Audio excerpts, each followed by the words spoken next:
முதலமைச்சர் அவர்களுக்கும் மாண்புமிகு சட்டமன்ற உறுப்பினர்கள் அனைவருக்கும் வணக்கத்தை தெரிவித்துக் கொண்டு, இந்த மேகேதாட்டு அணை கட்டக்கூடாது என்ற இந்த தீர்மானத்தில் பேச வாய்ப்பளித்ததற்கு நன்றியை தெரிவித்துக் கொள்கின்றேன். வருஷத்துக்கு 750 டிஎம்சி தண்ணீர் காவிரியில் வருகிறது என்பதுதான் ஒரு கணக்கு. அதில் கர்நாடகாவுக்கு 285 டிஎம்சி தான் அவங்களுக்கு உரிமை. தமிழ்நாட்டுக்கு 404 டிஎம்சிக்கு மேலே உரிமை இருக்கிறது. ஆனால் அது குறைஞ்சி பேச்சுவார்த்தையின் மூலமாக இன்னைக்கு 175.25 டிஎம்சி, பாண்டிச்சேரிக்கு 7 டிஎம்சி, கேரளாவுக்கு 30 டிஎம்சி. ஆனால் இந்த 175.25 டிஎம்சியை ஒரு மாதமும் ஒரு டைம் டேபிள் போட்டு அவங்க கர்நாடக அரசு நமக்கு தந்திருக்கணும். இது வரைக்கும் வரலாற்றிலேயே கிடையாது. அப்படி டைம் டேபிள் போட்டு இந்த மாதம் ஒரு 12 டிஎம்சி, அடுத்த மாதம் 32 டிஎம்சி தந்ததே கிடையாது. நமக்கு ஜூன் மாசம் 9.18 டிஎம்சி தண்ணீரை கர்நாடக அரசு நமக்கு திறந்து விட்டிருக்க வேண்டும். ஆனால் கடந்த ஜூன் மாதம், அதாவது இந்த 2026 2 மாசத்துக்கு முன்னாடி அவங்க திறந்து விட்ட தண்ணீருடைய அளவு 2 டிஎம்சி தான். ஜூலை மாசம் 31.24 டிஎம்சி தண்ணீர் திறந்து விட்டிருக்க வேண்டும். 1 டிஎம்சிக்கும் குறைவான தண்ணி தான் திறந்து விட்டுருக்காங்க. அப்படின்னா அந்த சட்டத்தையோ தார்மீக நடவடிக்கையோ காவிரி ஆணையத்துடைய தீர்ப்பையோ உச்ச நீதிமன்ற தீர்ப்பை எதையுமே கர்நாடக அரசு மதிக்கவே இல்லை. இது வரைக்கும் அவங்க திறந்து விட்டதே இல்லை. நமக்கு அதனாலதான் குறுவை சாகுபடிக்கு பாதிப்பு ஏற்பட்டிருக்கு. குறுவை சாகுபடி பண்ண முடியல. அதனாலதான் விவசாயிகள் பாதிச்சிருக்கிறாங்க. இது எப்படி பார்க்கணும்னா, நமக்கு வர வேண்டிய தண்ணிய அவங்க கொடுக்கல. ஆனா எப்படி இந்த ஆடிப்பெருக்குல தண்ணி வந்தது? ஆடி 18 வந்து போச்சு. ஞாயிற்றுக்கிழமை எல்லாரும் திங்கக்கிழமை எல்லாம் சேலம் தருமபுரி மாவட்டங்கள் ஆடிப்பெருக்கு விழாவை கொண்டாடி இருக்காங்க. இந்த காவிரி தண்ணி எங்க வந்ததுன்னு யோசிக்கலாம். ஆனா அது காவிரி தண்ணி கர்நாடக அரசு நமக்காக கொடுத்த தண்ணி கிடையாது. கேரளால வயநாட்டுல பயங்கரமா மழை பெஞ்சுது. அந்த வெள்ள நீர், அதிகப்படியான அந்த வெள்ள நீரை தான் அவங்க கபினி அணையில தேக்கி வைக்கிறாங்க. அந்த தண்ணி கபினி டேம் ஃபில் ஆயிடுச்சு. ஃபில் ஆனதுனால வேற வழி இல்லாம தான் தண்ணி, உபரி நீர், வெள்ள நீர் தான் நமக்கு திறந்து விட்டுருக்காங்க. ஹாரங்கியில இருக்கிறதோ, ஹேமாவதியில இருக்கிறதோ, கேஆர்எஸ்ல இருக்கிற கிருஷ்ணராஜசாகர் டேம் தண்ணி அவங்க திறந்து விடல. அது முழுக்க கர்நாடக மாநிலத்தில் அந்த பெய்யக்கூடிய மழை, அந்த காவிரி நதி நீரை அதை தேக்கி வச்சுட்டாங்க. இது கேரளால இருந்து வர வேண்டிய தண்ணி தான் வேற வழி இல்லாம கபினி மூலமா நமக்கு வந்திருக்குது. அதனால அவங்க மனசு சட்டப்படி திறந்து வைக்கல, ஆணையத்தோட தீர்ப்பு படி திறந்து வைக்கல.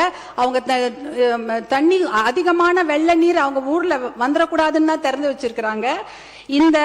இன்றைக்கு நம்மளுடைய சட்டமன்றத்தில் ராஜ்யசபா, அதாவது பாராளுமன்றம் நடந்து கொண்டிருக்கிறது.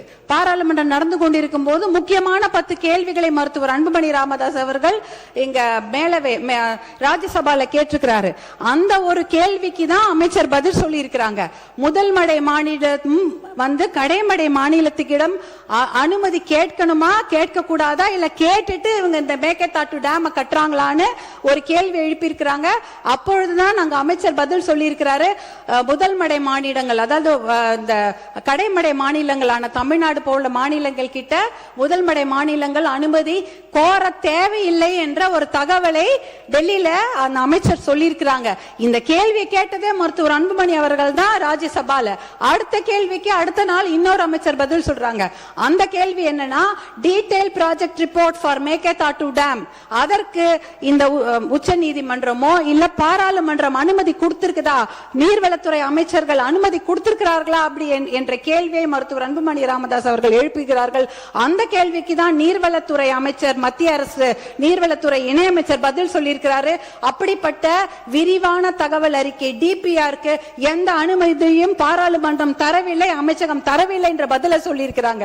இந்த கேள்விகளை கேட்டு பதிலை பெற்றதே மருத்துவர் அன்புமணி அவர்கள் தான்.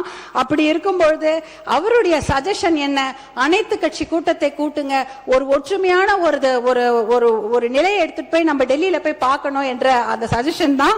இன்னும் ஒரு முக்கியமான விஷயம், சட்ட முன்னெடுப்புகளை நாம கண்டிப்பாக செய்ய வேண்டும் மாண்புமிகு பேரவைத் தலைவர் அவர்களே. ஏனென்றால் மேகேதாட்டு டேம் எங்க கட்ட போறாங்க தெரியுங்களா?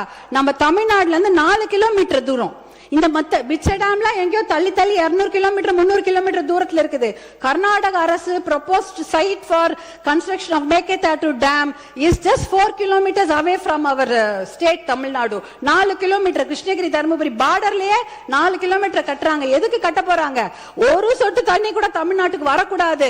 வரக்கூடிய அத்தனை தண்ணியும் எல்லா டேம்லயும் சேர்த்து வச்சுட்டு மேகேதாட்டுல 70 TMC தண்ணியை புடிச்சு வச்சுக்கிட்டு ஒரு சொட்டு நீர் கூட தமிழ்நாட்டுக்கு வரக்கூடாது என்பதற்காக தான் தமிழ்நாட்டுக்கு மிக அருகில் டேம் கட்டுறாங்க. அந்த மேகேதாட்டு டேம் கட்டினாங்கன்னா 3 வனவிலங்கு சரணாலயங்கள் அந்த டேம் கீழே போயிடும். 12,500 ஏக்கர் காடுகள் அழிந்துவிடும். புலிகள் சாங்சுவரி இருக்கு. பிலிகிரி ரங்கநாத சுவாமி கோவிலுடைய புலிகள் காப்பகம் இருக்கிறது. காவேரி வைல்ட் லைஃப் சாங்சுவரி இருக்கிறது.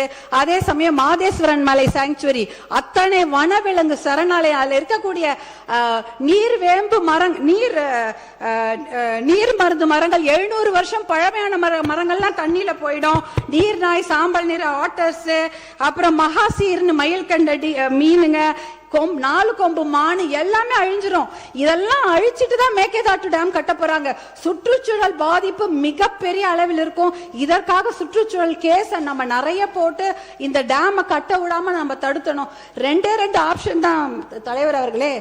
ஒன்னு மேகேதாட்டு டேம் கட்டணும், இல்ல மேகேதாட்டு டேம் கட்டக்கூடாது. இதுல நடுவுல என்ன முயற்சி? we don't need the dam, அவ்வளவுதான். no dam, no need of the dam. இதுக்கு நடுவுல முயற்சி என்ன இருக்கு? அந்த முயற்சியே தேவையில்லைங்கிற. மேகேதாட்டு டேம் கட்டக்கூடாது, அவ்வளவுதான். இதுல நடுவுல இந்த நான் முயற்சி பண்றதுல தேவையில்லாத ஒரு விஷயம். அனைத்து கட்சியை கூட்டத்தை கூட்டி கண்டிப்பாக ஒரு ஒத்த முடிவோட நம்ம டெல்லிக்கு போக வேண்டும் என்பதுதான் பாட்டாளி மக்கள் கட்சியின் கோரிக்கை. மிக்க நன்றி. மாண்புமிகு